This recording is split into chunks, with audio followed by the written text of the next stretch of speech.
Tuesdays, 9 p.m. on TV 33. Join me, Barry Ross, on Mixing It Up. We'll feature informative community organizations that will offer solutions to Wayne County residents in reference to employment, safety, and security within neighborhoods, job training, education, and mentoring programs. Remember, Tuesdays, 9 p.m. Join me, Barry Ross, Mixing It Up on TV 33.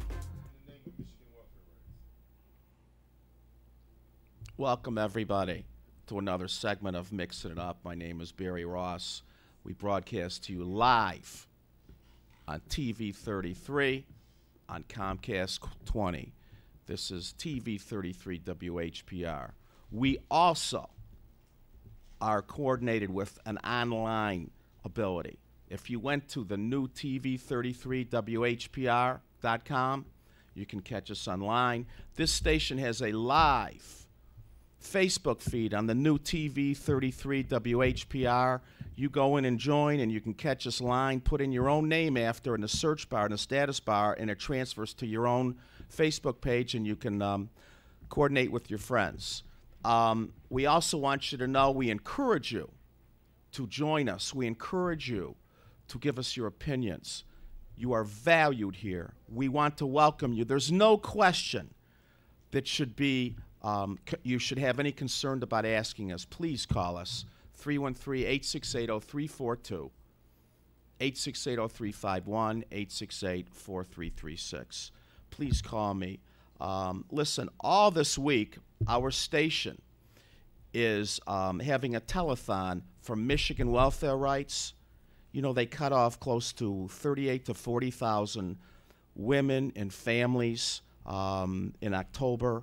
And listen, a lot of these families are worthy of welfare. We're talking about single mothers who might have disabled children, and the mothers cannot work, and they need to be home 24 hours a day to care for their children and their family and the disabled. They need monies. So please, we're encouraging you to donate. You can send it into the station at 160 Victor, Highland Park 48203, in care of Michigan Welfare Rights. And it's very important. Listen, my guests tonight I have a very special lady doctor, and her name is Mary Ann Huang, and she's a gastroenterologist, and a hepatologist, and we're going to find out exactly what that is, and I know, and I want you to know, and it's going to be a great interview. The gastrointestinal tract, your liver disease, what causes us to have intestinal problems, liver problems. We're going to talk about hepatitis C, which is so rampant in our culture and our society today. This week, I attended the unfortunate funeral for Lady Democracy at the Galilee Church on East Side, and I was blown away by a young man. His name is Styron, a.k.a. the Poet Bachelor, and wait till you hear what he has to say. Many of you that know me, I do activism on the streets, and I'm very concerned about the takeover by our government, the corporate structure that's ruling our society, the engineering of the poor being marketed out, and only the concern is for the affluent. It's no longer just black against white, black-white color. It's the rich against the poor, the Illuminati. We're going to find out tonight all these different things in the spoken word, and I can't wait to have them. And I also have a special guest tonight who does house and tech music. His name is Eric, and he came into my Business Sermons Closed today, and it should be very interesting. Now, many of you know that I am very concerned about our inability to take care of ourselves in this city, Highland Park and Detroit, due to economic constraints. So we formulated a group, the Greater Detroit Restoration Program and Project. We board up houses in the city. Our government does not have the capacity to come and help us due to money constraints, and in my estimation, it seems like they're not interested in helping us. for whatever reason. And I often wonder, in 1929, when the Great Depression took place, did we have services? I bet you we did. I bet you we had a full police force. I bet you we had rec centers open. But we have 100,000 abandoned houses in Detroit. We've boarded up 16 houses in the last month and a half. And yesterday, at the McDonald's in Highland Park, we raised close to $2,500. That is going to translate into about 15 to 20 homes that we're going to start getting on immediately. We also had a woman that owns a salon that's going to have a 2-day donation set up in her salon for haircuts to max out at a few $100s to help us. We need thousands and thousands of dollars. We want to board up complete areas, and then we want to re-engage the community and hopefully later on come back and rehab these houses. Now, if you watch Minister Shabazz's show preceding mine, there was a family who just lost, the father, Tony, just lost his 25-year-old son. He was found shot 9 times. He was chained, gagged, tortured, a slow death, and then thrown between 2 abandoned houses. You better wake up, y'all. You better recognize that it is our responsibility to start getting involved in these streets. Does it have to be your babies that get killed before you start standing up? Does it have to be your mother, your son, your granddaughter? Where are the men? Where are you? So we're asking you to donate. And if you want to donate, you can do that. You can call Minister Shabazz, 313-646-3375.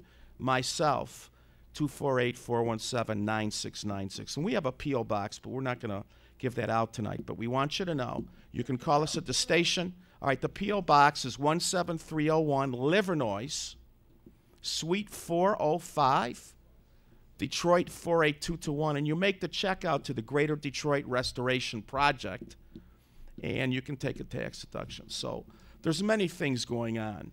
But I have a full show tonight. I got a full plate. So I want to get right into my very first special guest. Hi, thank you very much for coming. Thank you for having me. And we appreciate you coming here. This is Dr. Mary Ann Hung. Mm-hmm. And let's tell everybody what you do. I work at Henry Ford Hospital. I am a gastroenterologist and hepatologist. And for those who don't know, that means I take care of GI diseases. So anything from stomach to bottom and everything in between. But my specialty is actually more with liver disease, and I have been at Henry Ford for 7 years. And preceding Henry Ford, you were at out I was east? at the University of Michigan for 5 years. The University of Michigan, Yeah. so you're highly credentialed. My father went to Michigan, so I have the utmost respect for the Michiganders that attended Michigan. So Right. what are we seeing today? What would you say is the most common cause? No problem. You have gastro and the liver disease, which we can get Right. into. But let's talk about the gastro tract. And what are you seeing today coming into the hospital? What are the most of your cases dealing with? Well, you know, there's been a big push to screen patients for colon cancer. I mean, there was a big push with Katie Couric and a lot of people talking about colonoscopy, screening colonoscopy. Move you up a little bit. You know, which is a really great preventative measure. But we do know that most patients don't really like to go and see doctors, you know, don't really want to have an invasive test, which could save their life. I know we had talked about this briefly, but With myself. with yourself, you know, the whole reason for doing a colonoscopy is to look for polyps, because if polyps are allowed to grow, they may potentially turn to colon cancer. Now, explain to everybody. First of all, you need insurance to have a colonoscopy. You do need insurance to have a colonoscopy. And what is a colonoscopy? So a colonoscopy, we actually take a flexible tube that has a camera on the end, and after a 1-day fast and a prep where you are completely cleaned out, we give patients medications, sedate them, and insert the tube into their anus. and examine the whole colon, and I'm looking for any sort of growths, anything that looks abnormal. Certainly colon polyps, colon cancer is something I'm worried about, but certainly we can find other diseases, inflammatory bowel diseases, so other abnormalities that you can see. Now, just prematurely, but when this tube is inserted in the rectum, we're asleep. Correct. Is it afterwards? Is there any tenderness? I mean, most men don't like things going in their rear end. Most people don't really like. Okay. Thank you, Minister. Okay. Okay. In this culture, in this city, correct. I know. So afterwards, is there any tenderness or soreness? Most people will have, because the whole colon is like a deflated balloon. So I need to put air in there so I can see. So you feel kind of gassy afterwards. Gassy. Gassy. But we're asleep, or are we like in a twilight? You're in a twilight, or you're going to be completely asleep. It's a couple ways. And many patients, after I get done, tell me that the worst part is actually drinking the stuff the day before. Yes. So are we on, what do you give us? Are we on Versed? We have like a cocktail? Demerol is typically the cocktail that I use. We do administer general anesthesia for certain patients, and we'll need an anesthesiologist or a nurse anesthetist to help out. The procedure itself typically will take about 15 to 20 minutes. Wow.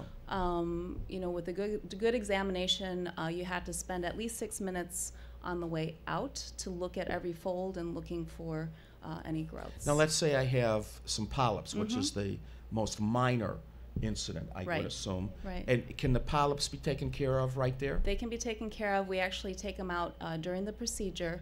There are two different kinds of polyps that we look at. One is called an adenoma, which is a precancerous kind of polyp, and one is called a hyperplastic polyp, which is a normal growth, a buildup of normal growth tissue. And how big can some of these polyps be? They can be.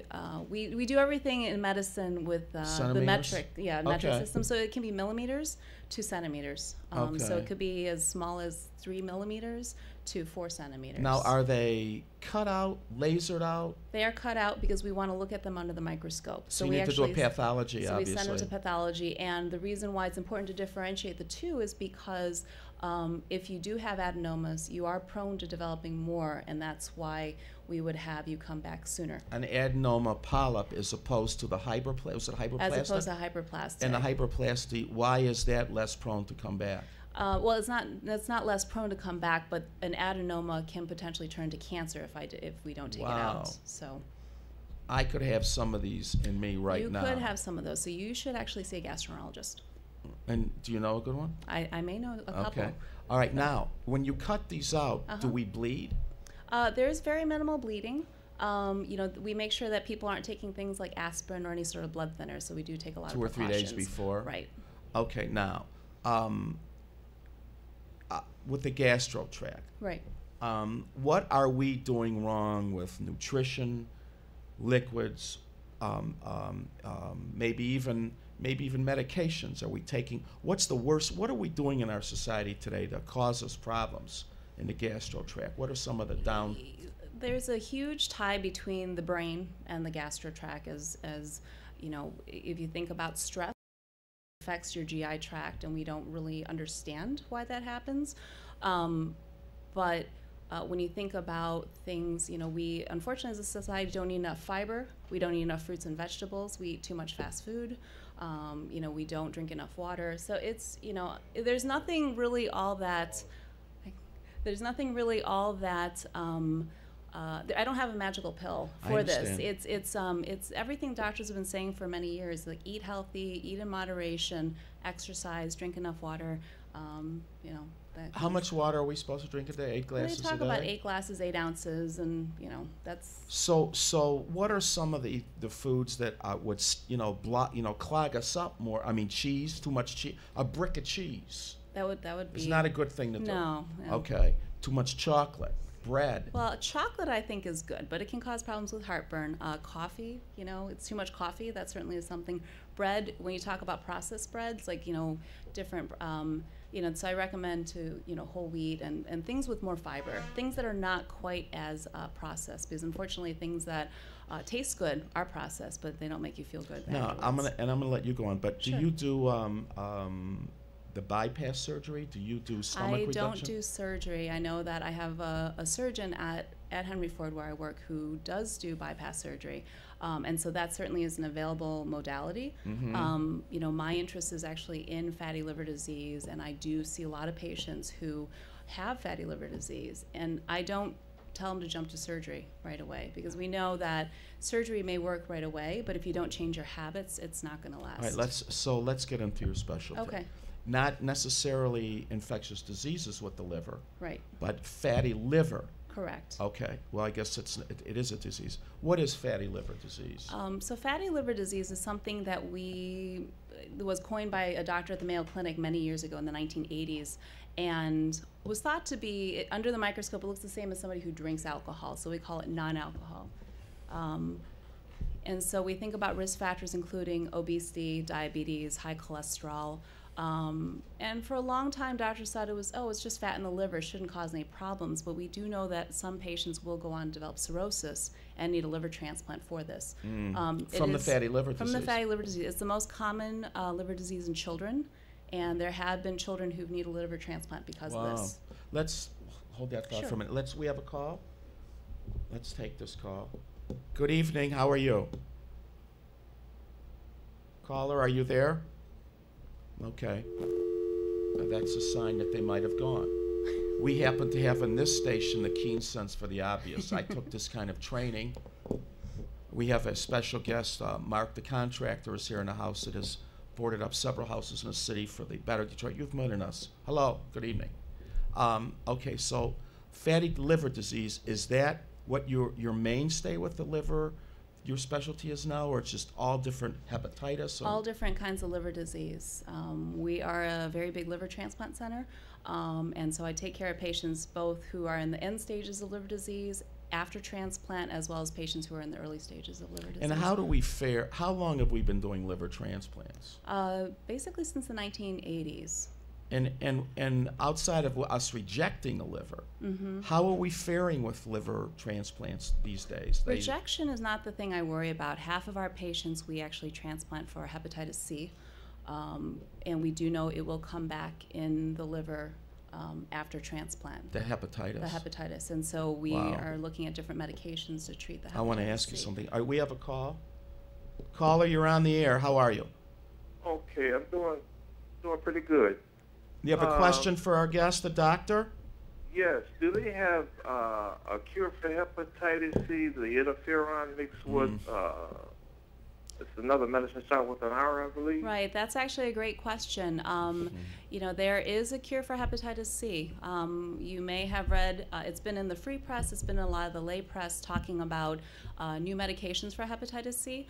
So it is interferon, which sounds like you're familiar with at least the name, ribavirin. And there are two new medications we call protease inhibitors, which really inhibit the multiplication of the virus. And so it's a 3-medication regimen. It's a cocktail. It's a 3-drug regimen cocktail that will last anywhere from 24 to 48 weeks. But it's much more effective these days. You know, the old combination of pegylated interferon and ribavirin, especially, you know, with the African American community, was only about effective. These days it's about 70% effective, so it's much better. And again, this is expensive. It's very expensive. And I would assume in upwards of maybe $1,500 a month or more today?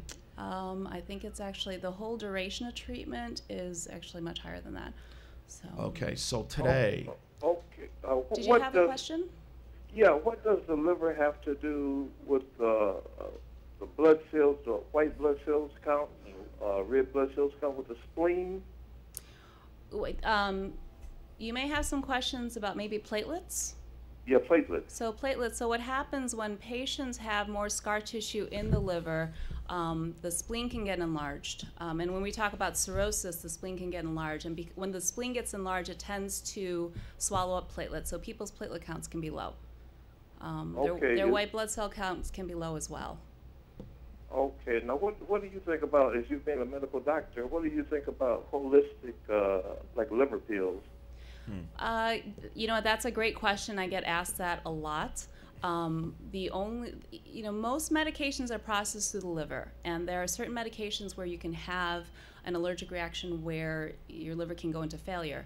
The problem with a lot of these over-the-counter holistic medications is that they're not really vigorously studied. I have patients who take milk thistle or silymarin, which I think is okay. It hasn't been shown to harm the liver, but we're not sure if it helps. But it certainly can cause patients' liver tests to get better. But there hasn't been anything else that we've been able to find from a holistic standpoint that will cure the liver or cure the hepatitis C. Okay. Are you familiar with are you with Dr. Muka? Yes, he's one of my partners. Okay. All right. God bless you. Okay, thank you. Thank you for your call. Most of these, and I have been into holistic alternative medicine for many, many years. Right. It's not FDA approved. Correct. So the drug trials, a conventional drug trial, what is it, 7 years generally? Yeah, at least. Yeah, so they need a lot of testing. But, Correct. And in Europe and other countries, they don't have to go through drug trials like we do here. That's why you can go to a lot of, right? Or maybe some they do. These days, especially because a lot of the two new medications that were approved for hepatitis C a year ago, the centers that tested this as well were in Europe and the U.S. and other countries as well, Asia. So there were really, yes. Okay, all right. Now I can't even believe that I remember what I want to talk to you about. Okay. Let's say I have hepatitis C. Right. I can get on a waiting list for liver. If you have cirrhosis. If I have cirrhosis. For hepatitis now, C. Somebody else doesn't have hepatitis C. Is there any prioritized measure that they decide who gets the liver? If there's two people, one has a disease, one doesn't have a disease? No? No. Then it's not discriminated? No, it's actually, there are certain factors. There's something called a MELD score, which is an acronym for the Model for End-Stage Liver Disease. It was a formula that was founded by the Mayo Clinic, and what it does, it actually predicts how well someone will do with their own liver over the next 3 months. And it's based on 3 blood tests. And part of the reason why they've come to this system is because it's more objective than the previous system, which depended on waiting time. Excuse my ignorance. My own liver, my liver shot. Correct. Are we still in the context of waiting for a liver? Right, and the higher a MELD score is, because the score goes from 6 to 40. So for example, let's say you have a score of 40. It tells me that the chance of you surviving without a liver transplant in 3 months is less than 5%. So we do prioritize because, according to the MELD score, and we also look, when we talk about donors, we also look at patient size, we look at blood type. Those are things that we look at. Now, what if I'm an alcoholic and I'm drinking? If you're actively, and I need a liver. If I'm actively drinking, you're not going to give me a liver. No.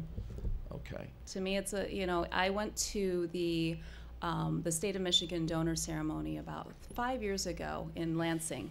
And I don't know if you're familiar with this, but certainly when you talk about the gift of life,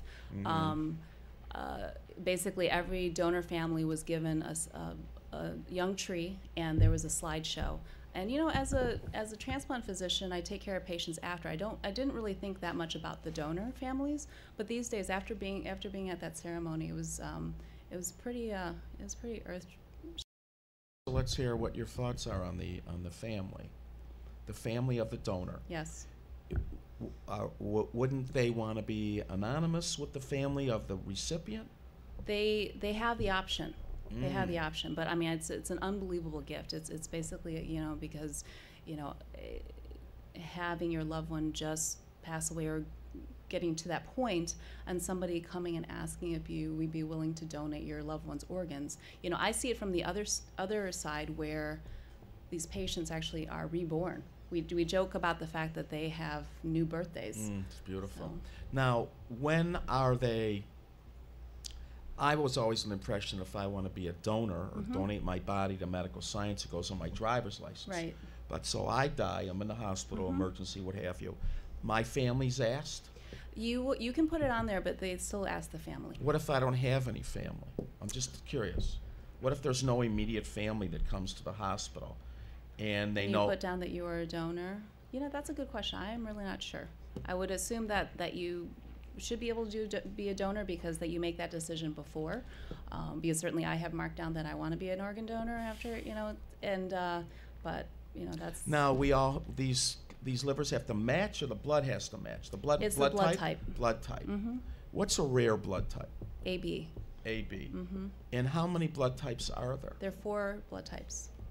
AB, O. O, A, Rh negative is a blood type, A, right? No, there's O, A, B, and AB. What about my friends that was an Rh negative? Right, there's positive and negative too, and so you could be A positive or A negative. So it's almost a subtype of the blood type. And you said AB is very rare. Mm-hmm. So God forbid somebody with AB needs a blood transfusion. It's gonna be hard to find this kind of blood.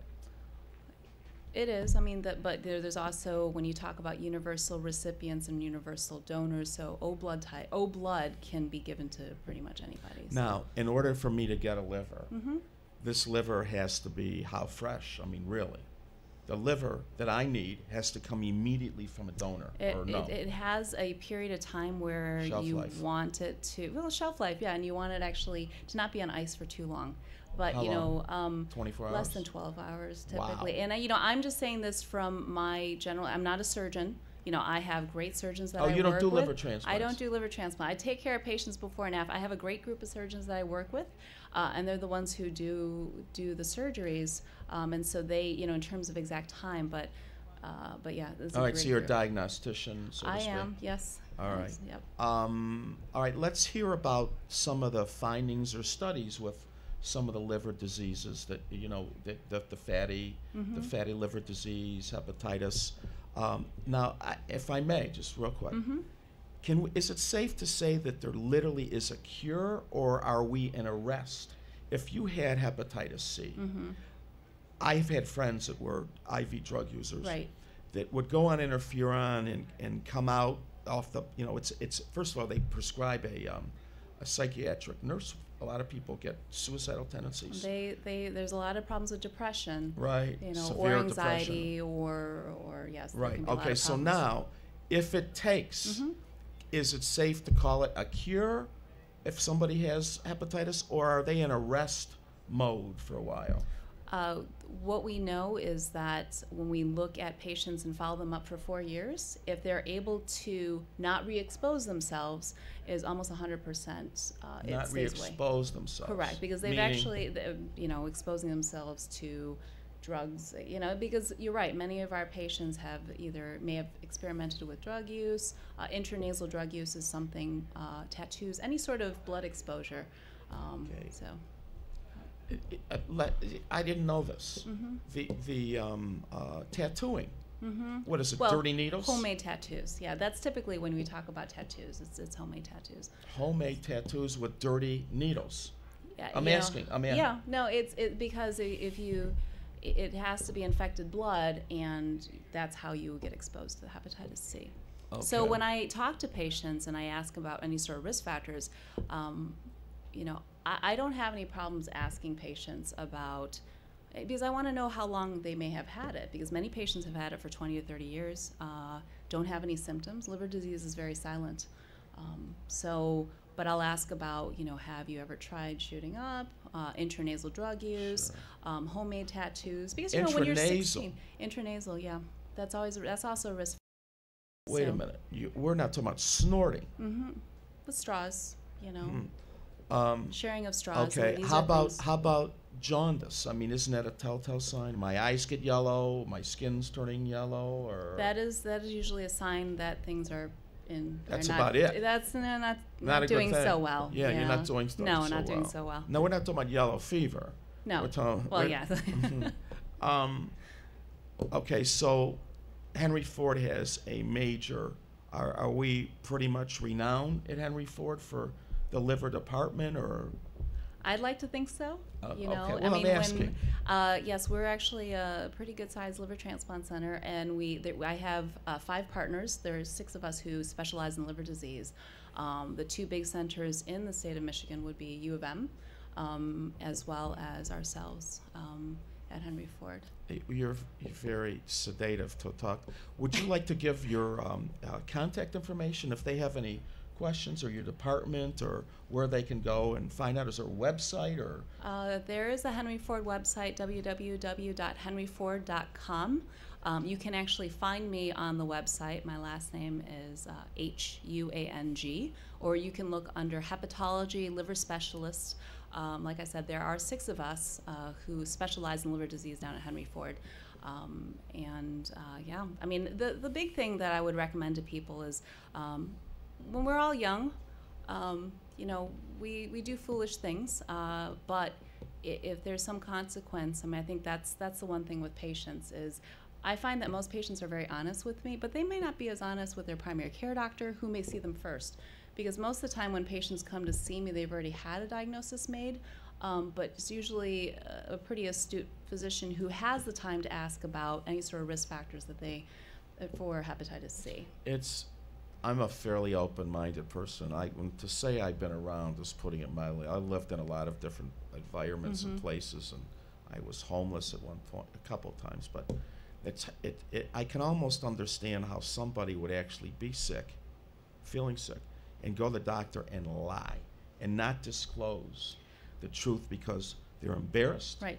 they're shameful, what have you. But when it comes to your own life, you need to put aside, you know, I went to therapy at one point, and she says, you know, you can take your feelings and, you know, you can shove them you know where, because you got to do what you got to do to survive. Right. So sometimes it doesn't matter how we feel. We got to put that aside to do the right thing, especially with your health, because there's only one you. Right. And if you don't take pride in your body and regard it as a temple, you know, I smoked for many years. I quit so many things at one point. I quit drugs, alcohol, cigarettes, and meat. I became an entire vegan, but not everybody, you know, I'm all or nothing kind of person. I need a colonoscopy, Right. and I had prostate cancer, and my older brother's always on me. He thinks he's my daddy. So now that you're here, I think I'm going to schedule a colonoscopy. and how long does it take to get the findings of the exam, other than if there's no polyps? Is it immediate? I tell you right away. I tell the patient right away. Wake up and say, Well, I usually tell their family member because the drugs usually last for, most of the time I will have multiple conversations on the same topic, and patients won't remember anything because of that. So that's why I usually tell family members I know or whoever's people that with. get procedures just for the drugs. Yeah. Better living through chemistry. That's what we talk about. Yeah, that's right. So. Is there anything else in closing that you would like to touch that we didn't touch on?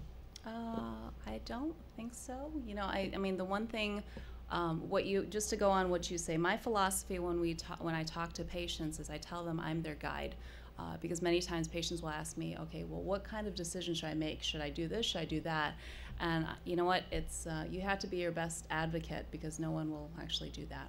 So that's the best. You know, no one's going to take care of you. You are conscious of what you put in your mouth, you know, what you put in your body, and I think it's really important that people remember that.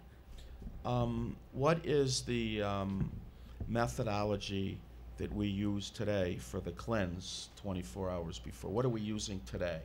It's changed. It's something called Go Lightly, so which Go ahead. yes, it's about a gallon of stuff. You need to not be at work for 20. You have to be close to a bathroom. A bathroom. Yes. So I would recommend close to a bathroom and use really soft toilet paper.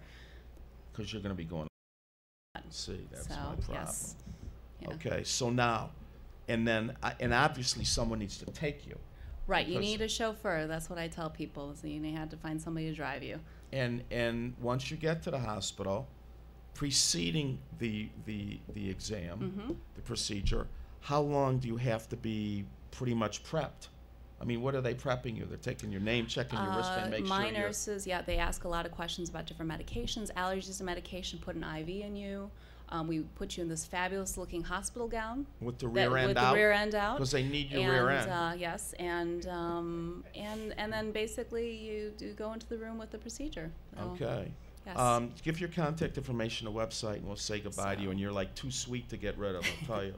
So it's henryford.com. I actually work down at main campus. It's a huge facility, can't miss it on Grand Boulevard. And www.henryford.com. Thank Did you you. just give them your phone number to the department? Yeah, no, I didn't. It's 313-916-8865, and that will get you to the GI department. And I'm going to schedule a colonoscopy, which is Can't a wait. miracle, because I do not want to prep for this, because I will leak on the way to the hospital. I know. I'm telling you. I have a bad colon. That's why. All right, so we're going to say goodbye to you, Dr. Huang. Right. I just love saying her name. She's got the softest hands. Thank you very Dr. much, Barry. Marianne Huang, Huang, and I was calling so her much. improperly Huang, right? Yep. Very good. And thank you very much. Thank you. And we had an interesting meeting where we met at the, we won't even say where we met. Nope. It's okay, It's a though. secret. Yes. It was a good day for me. Yes. That day. It was Yeah. a good day. All right. Thank you very much. We'll be right back with the house techno doctor, Mr. Eric, who's coming on in a couple minutes. So we'll be right back after these words from some people. Stay tuned. You are going to want to check me out. First Wednesday of every month. Join me, Barry Ross, remixing it up. It's webtv.com. I'm going to be reporting to you the facts and the truth, the way our society is run in Metro Detroit. 8 p.m., bringing you featured guests in relation to community, education, violence, what's happening on the streets in our town. It's Web TV, Barry Ross, remixing it up.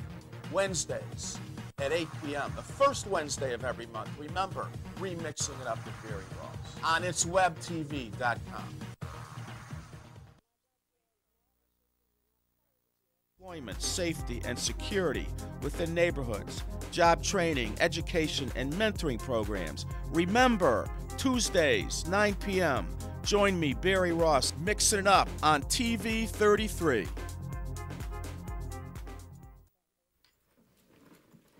Hi, Mom. Where'd you get all this Narcotics Anonymous stuff from? Mrs. Owens had Narcotics Anonymous come and talk to our class about meetings that can help people stop using drugs.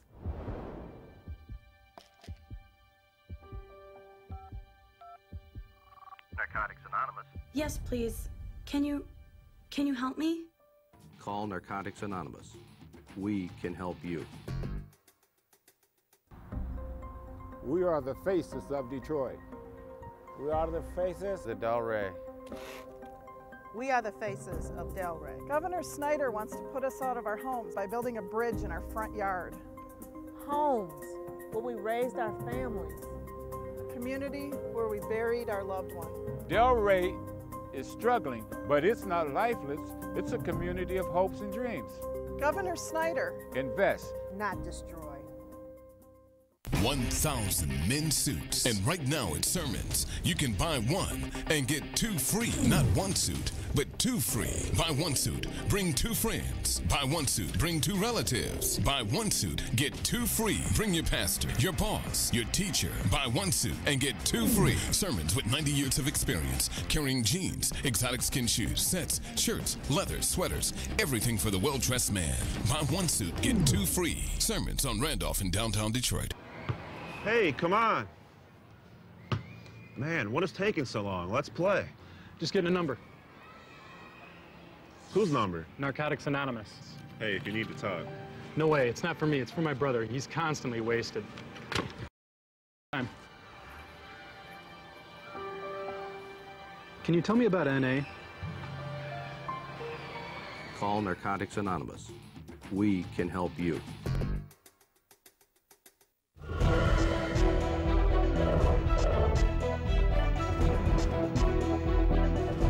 You're watching Power Talk on your community TV station, UHF TV 33, Detroit, Highland Park.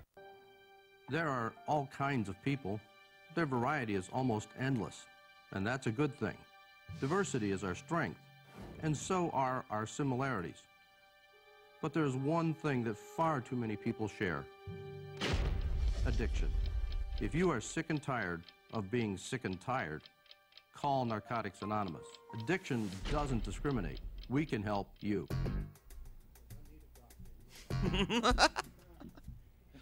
We're back live.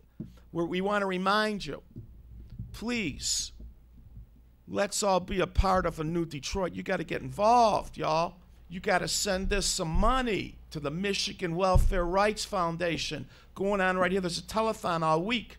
Send it to the station in care of Michigan Welfare Rights. 160 Victor, Highland Park, 48203. Make the checks out to Michigan Welfare Rights. Maureen Taylor, how you like me now? If anybody realizes, that's a quote that she made when she was on Let It Rip, okay? Because we want to put people in these abandoned houses. And Malik and I and Gabe and Robert Robinson, we're going to board them up. But if she wants to take the boards down and put in a family, you got my blessing. All right. Right now, I have a interesting young man who's a world-renowned. Well, world-renowned, working his way around the world. On some level. Okay. Eric, welcome to the show. Barry, thanks for having me. Move up a little bit. I want to get you closest to the mic. Sure. Eric, like a few other people from time to time, he just happened to buy a couple suits at my store. And today we were talking, he's going to Europe, going to Berlin. I live there, actually. Lives in Berlin. 2 years now. Wow. Yes, sir. Let's hear about you. What do you do exactly?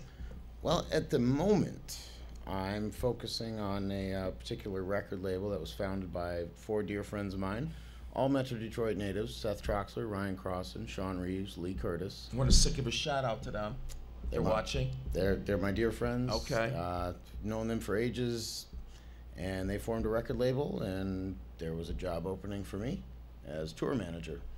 So I follow the boys on the road, make sure everything's taken care of. Flights, drivers, all that kind of business. You know what I mean? Let's tell everybody what kind of music. Well, it's kind of a crossbreed between house and techno.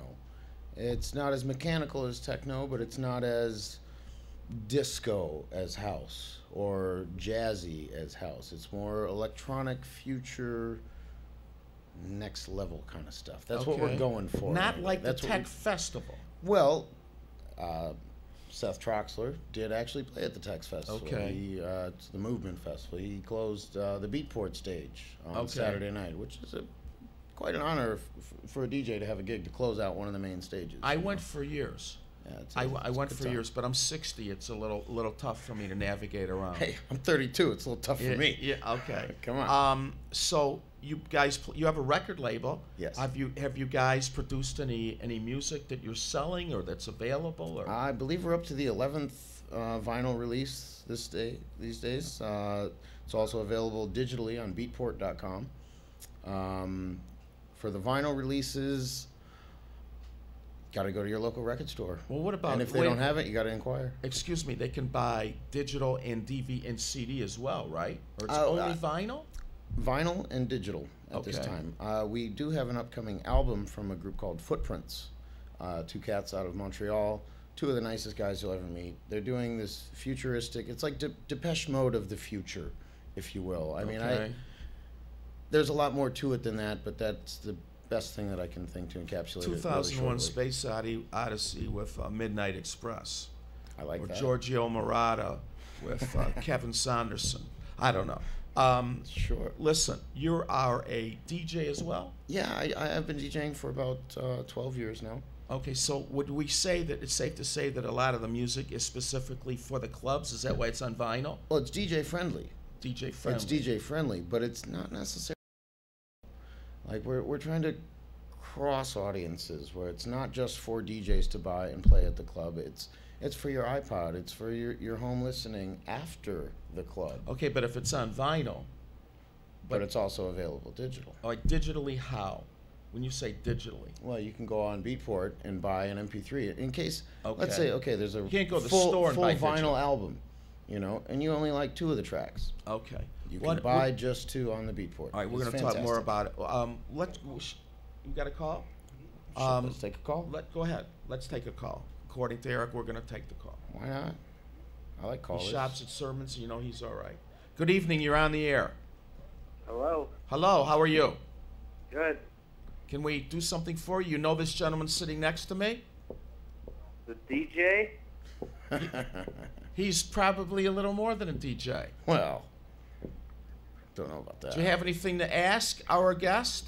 Well, I was just wondering, what do you exactly do on the road as with your DJ friends? Well, I handle the equipment, you know, making sure that the computers and tractor interfaces, the records all get back to where they're going. Road manager. You know, if there's a kerfuffle with the driver that's not showing up, I'm the one on the phone making sure that we sort that out. And there's a lot of moral support that goes along with it. Definitely a lot of moral support. It's more of a buddy on the road. That's the main thing. You like hold their hands? Well, I don't know about that. But, you know, if that's what the job calls for, you know, I ain't shook. Thank you for your question. Do we have another call? No, we did, but it dropped. Okay. Why don't we hear a cut? Yeah, Hodo, you got that cut ready, bud? This is actually for...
minutes commercial, and then I'm going to bring on the poet.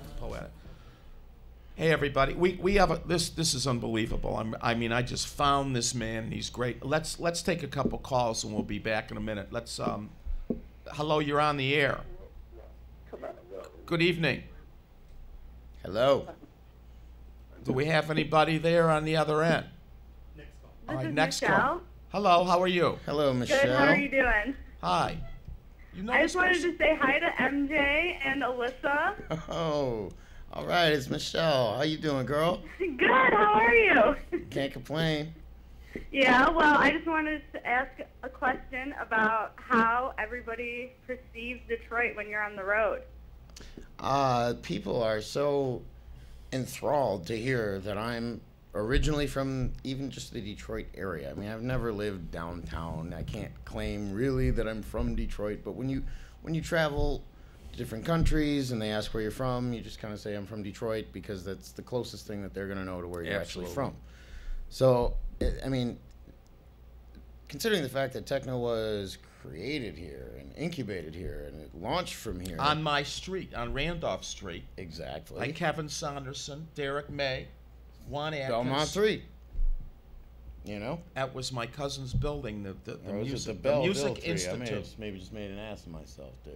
No, I didn't even hear what you said, but it was the Oh, Music there you go. Institute on Randolph. It was on Broadway, right across. We didn't even know it at the time, till years later. Michelle, what's her name? Michelle. Michelle. But yeah, people are right. they love to hear Michelle's about gone. Detroit, basically. Sorry. We have another call. Hi. You're on the air. Hello? This is the New York City Mayor's office. Can we help you? Caller. We have another call. Our phone lines are burgeoning with calls. We that line is always hello, can you hear us? Caller. Caller. There was a movie Hello? about a call. I Hello, how are you? heard a caller. Good Yeah. evening. How are you? How are you? Do you have a Wonderful. question for our guest? Yeah, are you a musician too, or just a road manager? or I what? am a musician too. I've been playing guitar for 17 years. I, of course, playing the guitar, I can play the bass. I can keep a beat on the drums, play a few chords on the keys. I can play a little brass. Yeah, listen, is there any instruments that you think that you would like to play that's not over here in America that's not known? An around instrument the- that's in not other known parts in of the world. America. The I mean, kora. like a The kora. didgeridoo or like a sitar. I mean, The Cora? Well, any instrument well, I mean, that you would like to play. that I would like to know. play that I don't know how to. Maybe a bassoon. Okay, but people know about a bassoon. Well, Have you ever ran across any instrument Ask him if he has one. to that you would recommend. love to play that you haven't seen? maybe before? one of those weird triangle Russian guitars. I don't know what the balalaika, I think they're called. I think that something like that. I'd like to play one of those. That might be kind of far Caller, out. if I may, do you have an instrument in mind that you're thinking of? No. What would I was you just like me to thinking, play? You know, since he's in the futuristic mode, you know, it Well. sounds something like a space age music that was playing. Yeah, but man. you know what? Most of this music is computerized. Well, Yeah, yeah, Pretty I much. mean, It's all computerized, really. I mean, obviously you have Between to the you have records- to know how to play the keys to, Right. to program a synthesizer. Right, but they're It not doesn't just, conventional like, happen. instruments. They're not well, yeah, conventional it's all like mostly Yes, I electronic understand. shit. Tell 'em. Stuff, but there's Tell 'em also how- samples. But or- tell them how this is comprised, how you make this music up. Like you're in Well, a studio. there are so many different ways to go about it. And he uses his own method and different software and different gear, different instruments, what have you. I mean, there's really no limit on what you can use to create electronic music. I mean, something like having this mic on the table and just going, that could be a sound that you use in your production. So there's no limit to what you can use. But most of the clubs, in general, yes, they take records and they blend them in. I That- mean, most of that's the when idea. we think That's the about idea. when we think about house, DJ, rap, it's all blending in with the records and the vinyl. Yeah, it's generally, mixing one into the other and back and forth, so the music doesn't stop. There's That's no correct. break. Right. So it's not conventional instruments that are being used. Generally, it's all electronic Well- records, computers. Yes, but there are organic instruments and percussion used in the music. Sure. But you just have to Pull 'em out. digitally take it and sync it to that perfect spot on beat so that you can mix it with another record. Because otherwise, I mean, trying to mix like old disco records and keeping the mix together for longer than 20 seconds. I mean, it depends on what records you're playing and how steady the drummer was. Because otherwise, the beat just drifts off, and it's, you know, it's not to be rude, but listen, I have another guest that I have to bring on too, and I got one more answer. Between Jimi Hendrix and Ray Vaughan, what would they be today with the guitar? Are you asking me between Jimi Hendrix and Stevie Ray Vaughan? Yeah. You know, well, man, I mean, that's... Hendrix played with his teeth. Hendrix was an innovator. Stevie Ray Vaughan was a technical genius. Yeah. You know what I mean? So that's really apples and oranges, I guess. I mean, I love both apples and oranges. Shoot, throw them in a fruit salad. I'll take it all. All right, thank you very much for your call. I don't mean to cut you, but we want to play another song, and then I have to get to my next guest. Thank you very much. Right, thanks for calling in, bud. Okay? No. Let's hear another cut. Sure. What do we Mr. got Hoda for us? Yeah, that's the one. Jesus.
I just want to tell everybody that I just met this man today, and so at the last minute I decided to have him come on. I was going to run a tape, but he is much more important than what I was going to do. I appreciate you. Hey, man. It's been fantastic. We Thanks want to for wish Suits, you, by the way, well, which hey. sermons. We want to wish you a safe sojourn in Europe. Good luck. Pack them in. Get well known. Yes. And you're going to stay in touch with the station and me. Exactly. And if you have a website, real quick, or somewhere they can buy your music, just give them a 30-second you can go salutation. To beatport.com to buy the music from the Vision Quest label. The Vision Quest website is under construction because we really want to make sure that it's completely proper. So we're pulling out all the stuff. Email. I would prefer not to give out the Okay. personal email, All right. but beatport.com, you can buy the music. You can find me on Facebook or look for Vision Quest on Facebook, and you can like them. What do you see on on Facebook under what? Well, my name is Eric Johnston. Okay.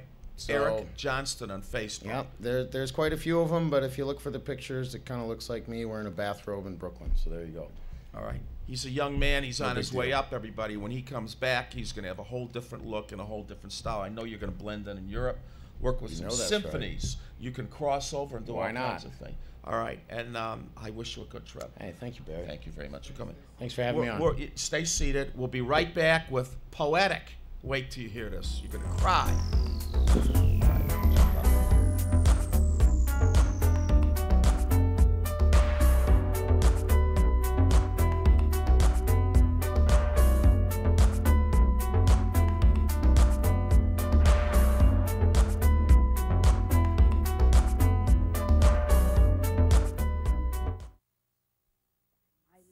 Narcotics Anonymous stuff from? Mrs. Owens had Narcotics Anonymous come and talk to our class about meetings that can help people stop using drugs.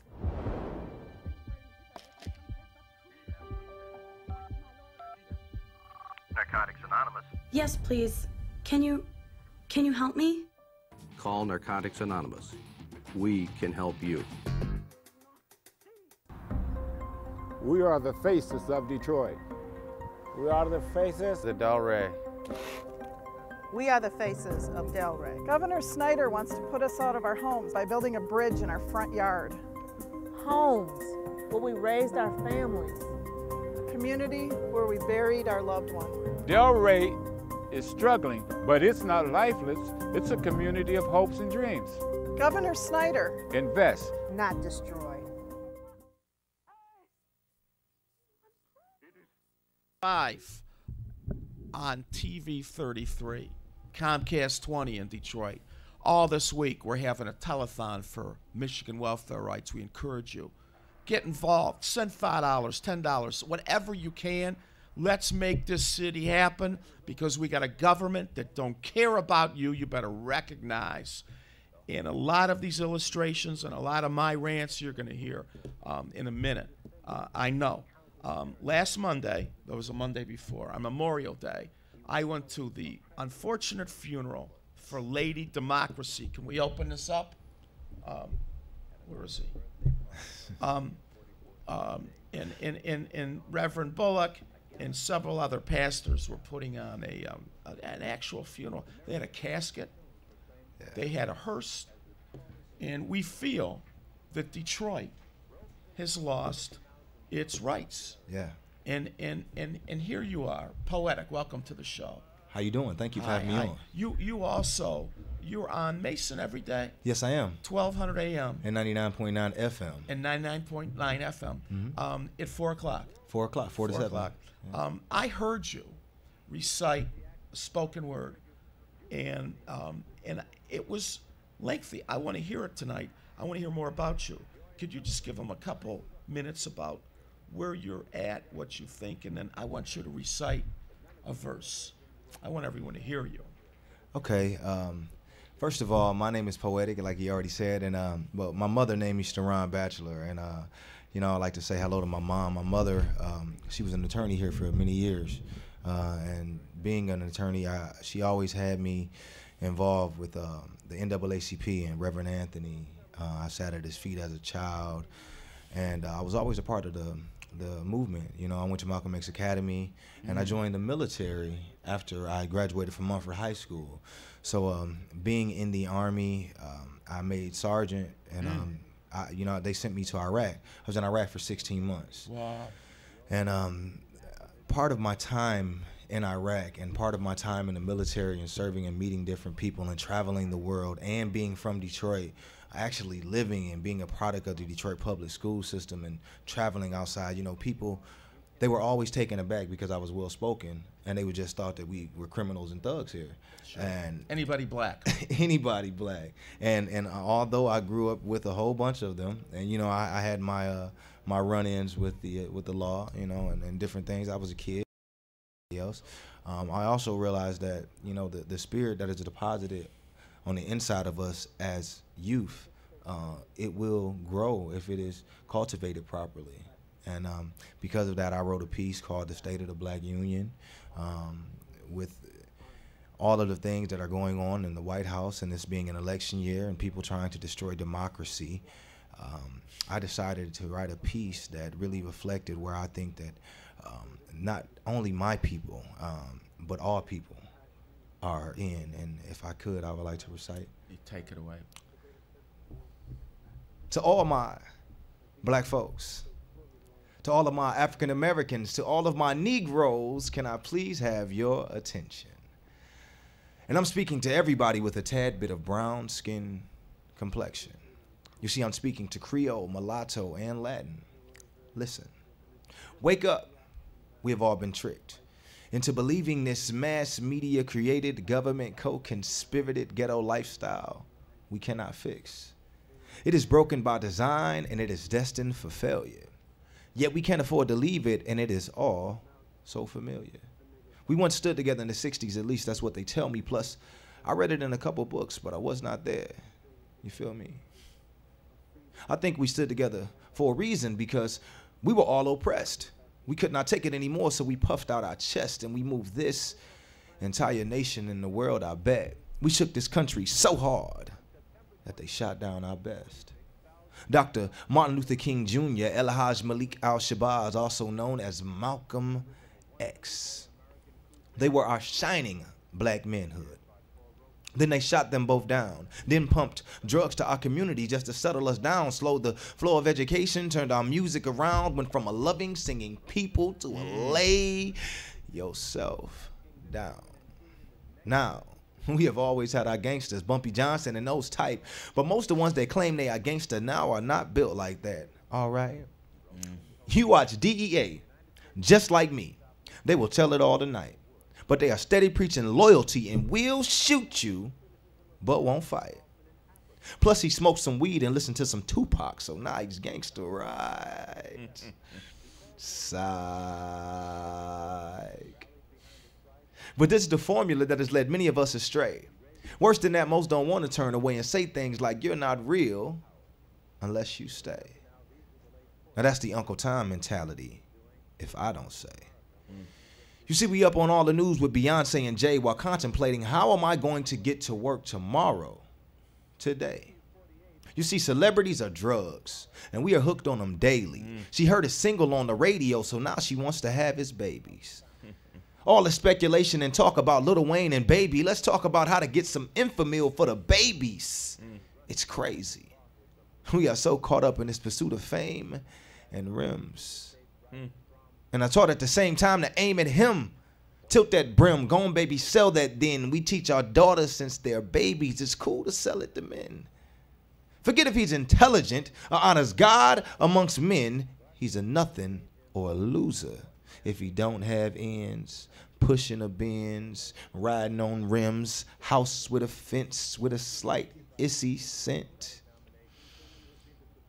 Telling her things like, I'll pay for your school, we'll get a house, have a kid. And we might have a pool. And she likes what he do with it. It might just be true, but when them feds come around, it's indictments for two. He was wifing her too, so her life equals two. So now their child is motherless and fatherless too. Is this bothering you? Is this a problem to you? I know a lot of people that didn't have a father. Did you? But this is the very motto that we're following, dude. We're so going that if you tell the truth, you'll probably get booed. I don't mean to be rude, but I'm just trying to restore the mood. You see, I'm calling out for one nation under a groove. So what some have, better cars or clothes. Really, what does that prove? We are all God's children. No one is better than you.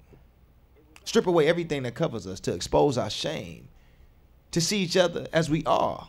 We are all the same. You know, some see it as lame for anyone to make claim for unity and preservation and real positive change. So yes, they took off the chains. They gave us more of the same. They could not block us from our marches, so they shackled our brains. This Willie Lynch yourself mentality has been etched in our brain. You know, some see Barack Obama, and they say it's not the same because his father's Kenyan and his mother's Caucasian. It's a shame. The descendants of slave owners who created the same thing cannot see that America has again created the same thing. So I say he is black, like me. He faced lack, like me. And the status quo cuts him no slack, like me. So how can I look at him and not see me? He's what I could be, what my unborn kids should be, and the living, breathing dream my ancestors never thought would be.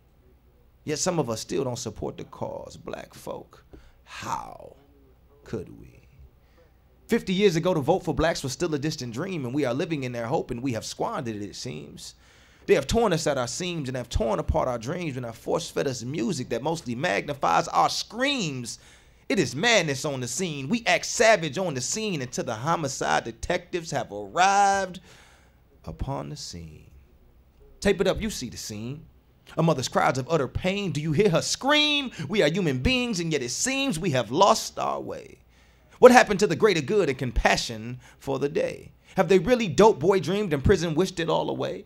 Have we kissed it all away? Have we completely forgotten that we are the daydreams of slaves? Yes, the shackles are gone, but the mindset remains. Going to jail, we have a party. Going to school, you a lame. Put this all on our brain, we are all being shamed, blinded by the limelight and playing all kind of games. We don't take time to discuss issues nor to generate real change, because by the time we are done with work or school, we just want to ease our brain. So we watch some television or bump some tunes to ease the pain. But what we watch and what we listen to only breeds more of the same. Freedom of speech is our right, and that is an awesome thing. But let's have some decency and act like we are human beings.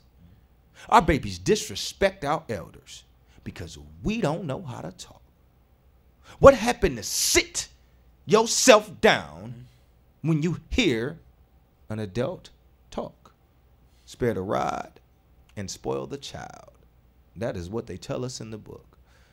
Our village used to discipline us for our wrongful deeds, and our mothers, you know, they certainly whooped us after that. And now the people in the neighborhood just walk by and don't look back. And if they do look back, perhaps, and maybe stop and had a chat with our brat, we act like can't nobody tell them nothing and get into a spat. Can you now see the trap? Are you proud to be black? Take it back to James Brown, say it loud that you black. But we're not allowed to do that. Worse, some are too proud to do that.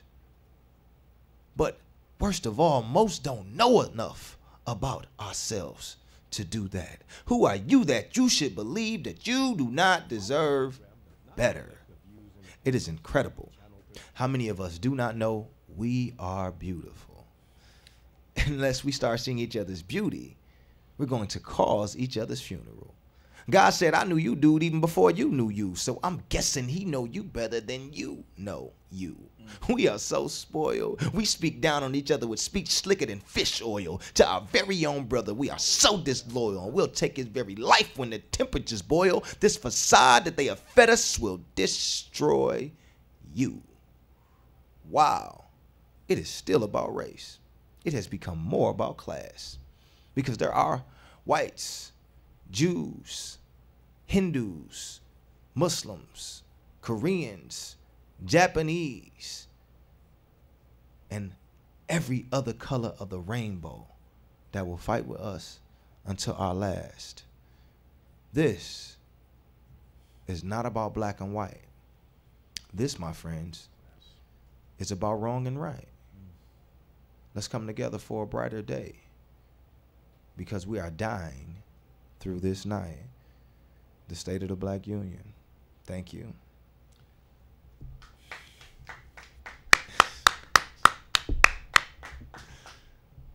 I actually feel like having a moment of silence because my words would pale. All I can say is that you are phenomenal. And, you know, I was thinking while you were doing this that you just tell it all so eloquently that I want to have you back. I'm going to talk to you about coming back on my show and maybe giving you a segment, because you have you're young. You were in the service. Yes. May I ask your age? I'm 28 years old. 28 years old. The level of maturity. You must have had one hell of a father, or some kind of influence to bring this everything that you have out. And I'm very proud to have met you. And I'm flattered that you came to this show. And this is the exact kind of medium that you need to be out to let everybody know what is going on. This is the truth. Yes, sir. And this is a brilliant verse. And you know, it probably would have taken me 20 years to memorize it. You know that you can get a recording of this tonight if you wanted it. And, okay. Do you have anything else you would like to say, or do we have any calls, Gabe, or no calls?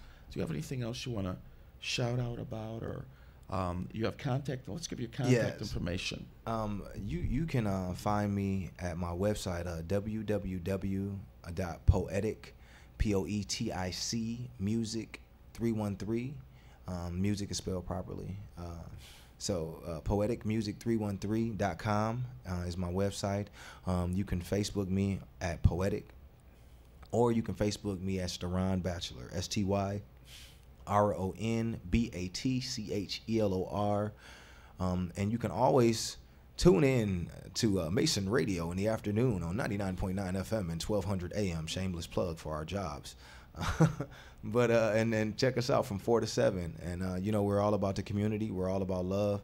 And I just want to say publicly thank you to the great John Mason. I want to say thank you to you, Mr. Ross. Yes, I want to sir. say thank you to everybody, all of the pillars of our community. You know, the Reverend Anthony's, the Reverend Sheffield's, Yes. Bert Deering's, Minister Malik Shabazz, just the everybody that has come across. Dr. Watson, who passed away, the first principal of Malcolm X Academy, and all of these people who have been the foundation of what it is that we call Motown. I would like to also say thank you to my manager, mentor who passed away, the late great Thomas Harold Bowles Jr., the son of the legendary Dr. Beans Bowles of the Motown fame.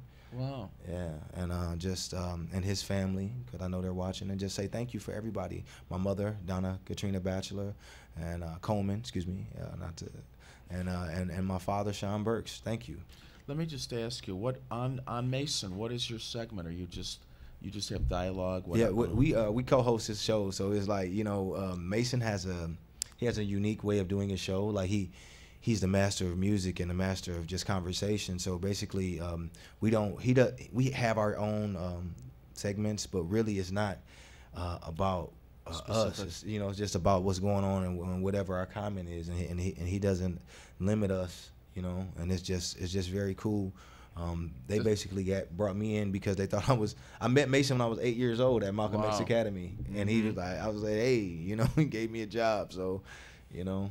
Did you tell him that you were coming here? Yes. Did you know that he was on this show? No. And that I've been on his show. I had families that had children that were murdered. One day I had two parents from two different families a couple of years ago that had children that were murdered. I was having a rally, and Mason was helping us. Mason was outside McDonald's with the bullhorn the other day. We were trying to get traffic to come into McDonald's to donate, you know, for us sporting up. I'm on the streets. I do activism. Yeah. I'm very involved, and I really care. Yes.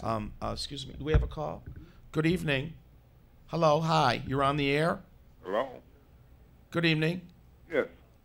You have a question for our guest, or a statement, or a comment? Well, it's a question. I'm trying to find out who is this young brother, and how can I get a copy of that speech he just made? Well, my name, they affectionately call me Poetic, but like I said, my name is Steron Batchelor, and you know, I'm a product of this city, and really, to ask the question of who I am, I guess, if I could sum that up in one word, it would be, in one phrase, it would be a child of God. There you go. And listen, if you don't have a copy, he can buy a copy of the show at this station. Yeah. Or is there another way through you he can get a copy? Well, actually, I have a book that is coming out in the fall, which this piece is in the book, and so I really just perform it. You know, I guess you can buy it from this piece that we just recorded. But I was really I really wanted it to be in verse. I like to perform things because it gets people's faith comes by hearing, and hearing by the word of God. But faith comes by hearing is complete thought. When you speak things out into existence, you get to draw in the masses. But I really wanted to make youth read, because I think that literature is the most important thing, is because when we leave here, when we leave this place, our words, they are able to be inscribed upon not only paper, but upon the hearts of men and women. And so I think that was the most important thing. So to answer your question, my book, Thoughts from a Dangerous Mind, will be coming out this fall. But if you would like a copy of this show, I'm pretty sure they'll give you the contact information, and we can get it. Yeah, you can come to this station at 160 Victor, and you can buy a copy of the show. All you have to do is give them the date, and Barry Roth mixing it up, and you can buy it. It's $20. Okay, thank you. We have another caller. We're good. We have one more call. Okay. Just real quick, what other than being on Mason, what else do you do? I own my own. I'm an author, and I'm a performing artist. I am a stage artist. I have a band which is called the Schoolistics, and I also work in partnership with a company called True School Entertainment, which is a company that we help co-found. And I'm performing my album, which is called Inner City Blues, a tribute to Marvin Gaye, will be out in July. So are you on iTunes or on YouTube? Can yes, we hear you? We can hear my music at my website on www.poetic, POETIC, 313.com. That's poeticmusic313.com. And you can call in. WJLB has been playing my record for the last 2 months on Saturdays. So you can call in to my boy TJ, Troublesome Juvenile Show, and request my song, No One's Gonna Love You, and help the music, you know. If we put together a mentoring panel, would you be interested in talking to youth with several of us? Because I think you'd be great. Most certainly. Okay. I'm also a member of the Detroit Lions Club, so we do. I'm all about helping children, especially children in need, children with special needs. So any kind of children. Okay, wonderful. And I want you to meet this man over here of the Better Detroit Youth Movement. He keeps looking over here. Okay. So we have one more call, and that's it. We got to come back and say goodbye. Caller, are you there? Hey, Barry. Malik, we got about a minute. Did you hear? I know. Did you hear him, Malik? Did you hear this man? Malik, did you hear him? On some love. Did you hear him? Yes. Okay. Outstanding. This is the young man that he performed at Minister Rasul Muhammad's concert. Yes, sir. And the whole concert was great, including your piece. Thank you, sir. We got to get your CD. We got to get your book when it comes out, and we got to have you come back over and your promote show. all of that. We want to promote what you're doing, my brother. Thank you so much. Yes, sir. Barry, I also want to let you know that, unfortunately, Governor Scott Walker of Wisconsin, MSNBC is predicting he is surviving the recall. Wow. Okay. Unbelievable. All right. Yeah, but you know what? At least they fought the good fight. And in standing up and fighting, you win. Even when you lose, you win in fighting. Yeah, you create a platform and you get support. All right, Malik, you know I love you. I'll talk to you soon. I tried calling you all last night. And I had to come here today to see you. I will talk to you later and certainly tomorrow. I'm off work tomorrow. Thank you very much. He's gone. This young man is proof positive that good young African Americans, I keep trying to tell you, all kids that wear their hats sideways, even though he's not wearing a hat, kids that have baggy pants, they're not all bad. And we need to recognize the fact that we can do a lot by not judging everybody. And we need to listen to our youth. Our youth needs a voice. They need to be heard. They're in pain. And a lot of them don't have men around, daddies around, good men around, to tell them what's up, give them the values that they need. This is the problem. Our children are walking around full of rage, and they're going to hurt you because they don't care if they're here. So we need to work together, everybody. Thank you very much for coming. Thank you. Proud to have you. I could have left after I heard you at the service. I'm telling you, I could have left. Although David Bullock was very good too, and a couple of. All right, so we're going to see more of you again. Yes. Please. Yes, sir. And send Mason my respect, and I got mad love for him. He knows it. Yes. And I'm fairly close with him when I can get him on the phone. Uh-huh. So everybody, have a nice week and stay peaceful and stay safe. And we're doing a lot of good work in this city. We need you to get involved. Join the Detroit Coalition Against Violence. My name is Barry Ross. 248-417-9696. I was going to give you my business phone, but don't call me there. 248-417-9696. Call me anytime. I don't sleep. We'll see you next week. And I want to thank everybody for coming here tonight that showed up. We want to thank Mark Comer for coming out, the contractor, Mr. William Pointer, the great history teacher, and of course, my producer, Gabe Kenyatta, who I would be nothing without, and Hodo and R.J. Watkins, everybody here. Everything is a team. No man is an island. Anybody that takes credit for their own existence and all their great work is a man destined to fall. Alone we cannot do it. We need help. God takes us through. And this is not religious. This is strictly from the heart and spiritual. Without God, I'm nothing. I do not take credit for my life and the work.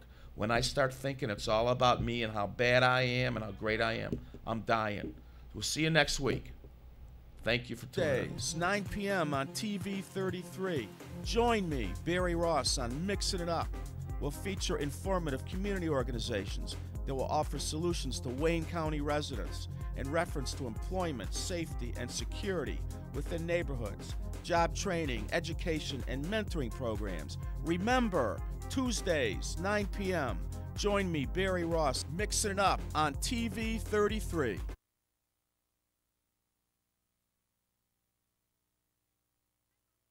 The following program does not reflect the views and opinions of Channel 33, its management, or sponsors.